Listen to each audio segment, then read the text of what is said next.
Texas is facing challenges ensuring suitable placement for children in foster care. Failure to adapt to shifting circumstances in recent years has resulted in fines and out-of-state relocation of more than 100 children, according to recent reports.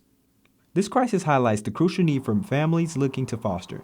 Child placement agencies in Texas work diligently to ensure that those placed in foster care have an opportunity for a nurturing home. Social Work Department Chair at Midwestern State University, Dr. Catherine Early, says that the process of finding the children a home can leave them feeling hopeless. For a child, it can look like a lot of different things, but I think the biggest thing to know is that usually children are not expecting it. Dr. Early has experience working with children and families. Her background allows her to actively engage in community-based foster care initiatives in Wichita Falls. The process can be overwhelming for children. Early says if there is any suspicion of abuse or neglect, Child Protective Services will get involved, prioritizing placement with the close relative before considering substitute care. Families are not always able to immediately identify a relative who's appropriate or who the court would deem to be appropriate to take the child.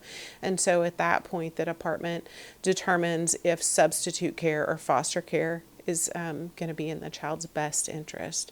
Due to the lack of knowledge about foster care systems, people find it difficult to recognize the truth about being a foster parent.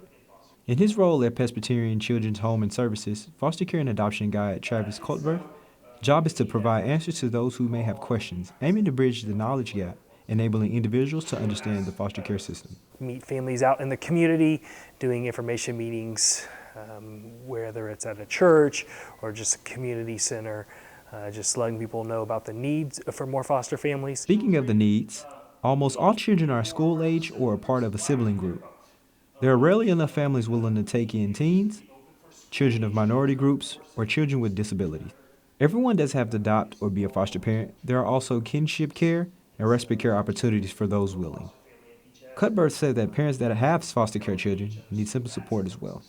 Sometimes these families need extra support, whether it's on nightly meals or they weren't able to rake their leaves this weekend because they had to go somewhere. To accommodate these needs, children's support agencies in Texas can be found on the Fostering Brighter Futures webpage directory.